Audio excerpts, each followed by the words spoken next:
अब अगली सीट पर आते हैं, वो है अमरपुर की सीट। अमरपुर की सीट भी इसलिए बेहद खास है क्योंकि फिलहाल ये जेडीयू के कब्जे में है और मंत्री जयंत राज इस सीट को अभी लीड कर रहे हैं। तो क्या ये सीट इस बार भी जदयू के खाते में जाएगी? इस सीट का मिजाज क्या रहा है? कितनी बार जदयू यहाँ से जीतती रही है? यहाँ पर आरजेडी या फिर दूसरी पार्टियों का क्या वजूद रहा है और कितनी मशक्कत इस बार दोनों खेमों को इस सीट के लिए करनी पड़ेगी? रंजन जी, अमरपुर की सीट को अगर स्कैन करते हैं तो इस सीट के मिजाज को क्या देख पा रहे हैं आप?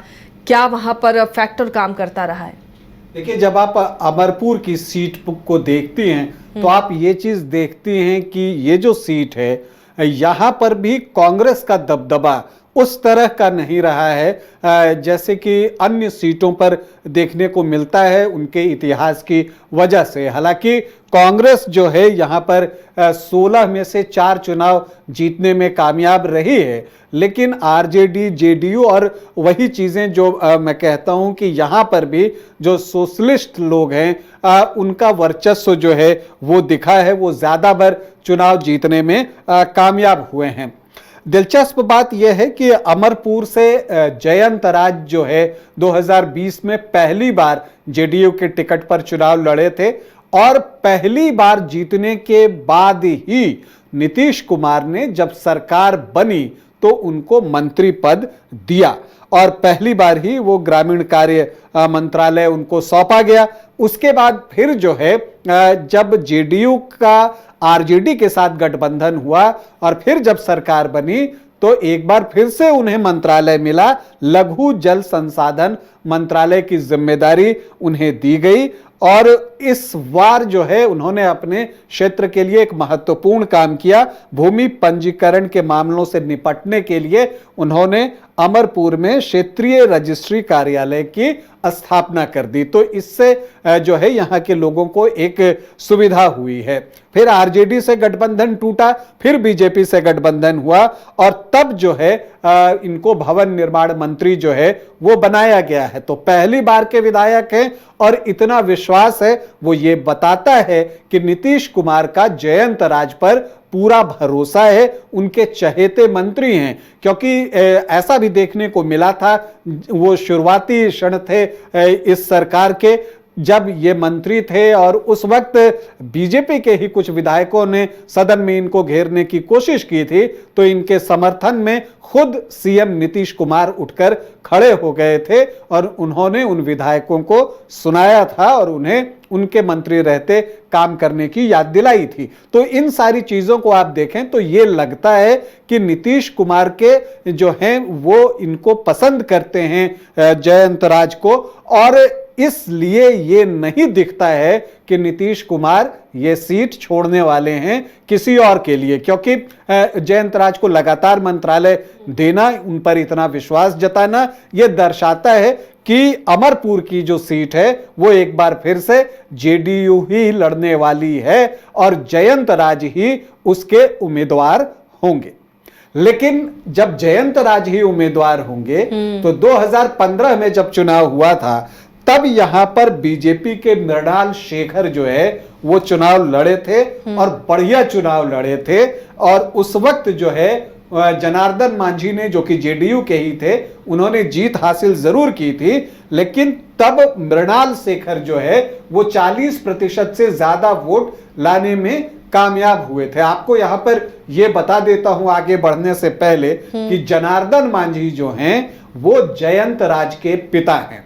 तो उनके बाद जो है, चूंकि 2015 में जीतने के बाद 20 का चुनाव जनार्दन मांझी नहीं लड़े, तो इसलिए उनकी जगह पर जयंत राज को टिकट दिया गया था। अब चूंकि बीजेपी और जेडीयू गठबंधन में था और जनार्दन मांझी के बेटे को टिकट मिल रहा था, तो नेचुरली ये सीट जो है जेडीयू के पास चली गई। तो ऐसी परिस्थिति में बीजेपी इस सीट से लड़ नहीं सकता था, तो मृणाल शेखर ने वही रास्ता अपनाया जो पिछले चुनाव में कई अन्य उम्मीदवारों ने अपनाया था। वो एलजेपी में शामिल हो गए और एलजेपी में शामिल होने के बाद भी वो कहते रहे कि बीजेपी से उनका नाता टूटा नहीं है, उन्होंने छोड़ा नहीं है बीजेपी को। और तब एलजेपी से लड़ते हुए 2020 में उन्होंने 40,300 8 वोट लाए थे, मतलब लगभग 24.5% वोट वो बगैर भाजपा के एलजेपी के टिकट पर लेकर आते हैं। और यही वजह थी कि जयंत राज जो है वो सिर्फ 3114 वोटों से जीत पाए थे 2020 का चुनाव। तो ऐसी परिस्थिति में अगर मान लीजिए कि ये सीट एक बार फिर से जयंत राज ही लड़ते हैं, जिसकी की संभावना मुझे पूरी तरह से दिख रही है, तो ऐसे में मृणाल शेखर का अगला कदम क्या होगा? चूंकि इस बार एलजेपी गठबंधन में रहेगा तो एलजेपी यहां से अपना उम्मीदवार देगा नहीं, तो ऐसी परिस्थिति में मृणाल शेखर किस ओर जाते हैं? देखिए, शायद इसीलिए दल बदल बहुत होता है और आने वाले दिनों में ये भी देखने को मिलेगा, अपने अपने हित के लिए पार्टियां बदलेंगे लोग। ये गठबंधन दोनों जितना मजबूत होते जाएंगे, आप उतना मानकर चलिए कि दल बदल ज्यादा होगा, छोटी पार्टियों की और नई पार्टियों की पूछ बढ़ेगी। तो इसीलिए मैं कह रहा हूं कि यहां पर मृणाल शेखर के कदम पर भी नजर होगी कि वो क्या करते हैं। यहां पर अगर आप देखें तो जो आप देखते हैं जयंत राज कुशवाहा हैं, जनार्दन मांझी जो उनके पिता ही थे, 2 बार से विधायक थे, और उससे पहले जो है आरजेडी से जो है सुरेंद्र प्रसाद सिंह जो है वो जीतते रहे थे।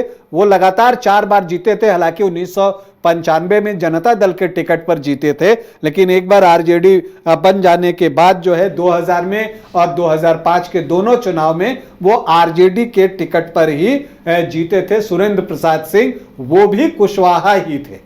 तो अगर आप इस तरह से देखिए तो आपको साफ साफ दिखता है कि पिछले जो 7 चुनाव अमरपुर में हुए हैं वो कुशवाहा जाति के उम्मीदवार ने ही जीते हैं। तो यह बताने की जरूरत नहीं कि जब यहां जातीय समीकरण बनता है तो किस जाति का जो है वो दबदबा या कह लीजिए समीकरण ज्यादा फिट बैठता हुआ दिख रहा है। इसके अलावा माधव मंडल भी यहां से निर्दलीय चुनाव जो है वो जीत चुके हैं। 16 चुनाव अब तक यहां पर हुए हैं, कांग्रेस ने 4 बार जीत हासिल की है, आरजेडी और जेडीयू ने 3-3 बार जीत हासिल की है, एसएसपी जो है उसने 2 बार जीत हासिल की है, जनता दल को 1 बार, जनता पार्टी को 1 बार, जनसंघ 1 बार और निर्दलीय जो है वो 1 बार जीतने में इस सीट पर कामयाब हुए हैं। सुरेंद्र प्रसाद सिंह सबसे अधिक व्यक्तिगत तौर पर 4 बार यहां से चुनाव जीतने में कामयाब हुए हैं, लेकिन सुरेंद्र प्रसाद सिंह को 2010 में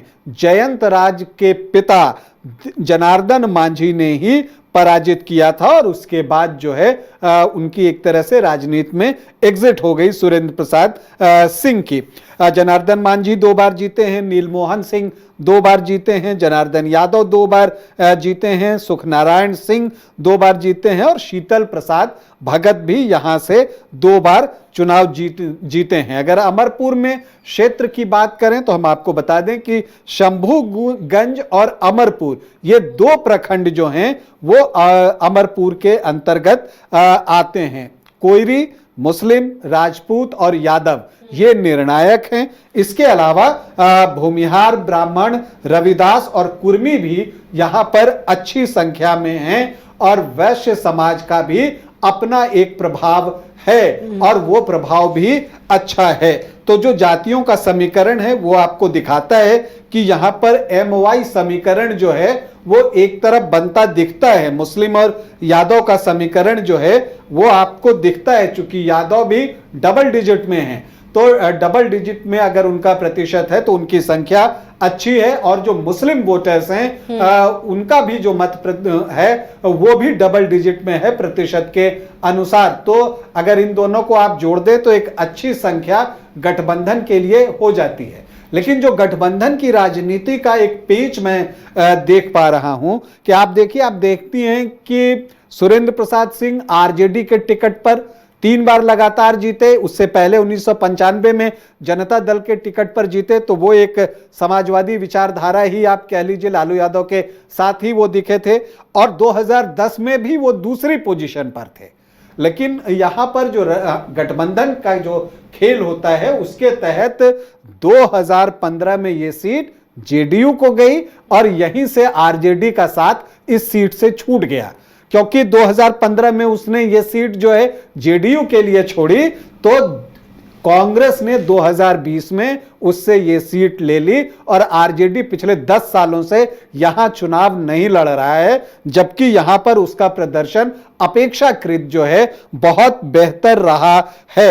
अब जहां तक आप कांग्रेस की बात अगर आप देखिए तो आप देखती हैं कि अगर कांग्रेस आखिरी बार यहां से कब जीती तो शुरू में 1957 और 62 में कांग्रेस जीती थी और उसके बाद 1980 और 85 में नीलमोहन सिंह कांग्रेस के टिकट पर यहां से चुनाव जीते थे। 85 के बाद कांग्रेस यहां पर चुनाव जीत नहीं पाई है, लेकिन चूंकि यह सीट 2015 में आरजेडी ने छोड़ा, 20 में कांग्रेस ने इसे फिर से वापस हासिल किया, लेकिन जीत उसे नसीब नहीं हुई। जितेंद्र सिंह को उन्होंने जरूर जो है मैदान में उतारा था, लेकिन उन पर एक बाहरी होने की भी बात कही गई और मृणाल शेखर को भी जो है वहां पर लोगों का प्यार मिला और यही वजह है कि वो तीसरी पोजीशन पर रहे 24.5% से ज्यादा वोट लाकर। तो अगर आप अमरपुर को देखती हैं तो ये एक महत्वपूर्ण विधानसभा क्षेत्र दिखता है।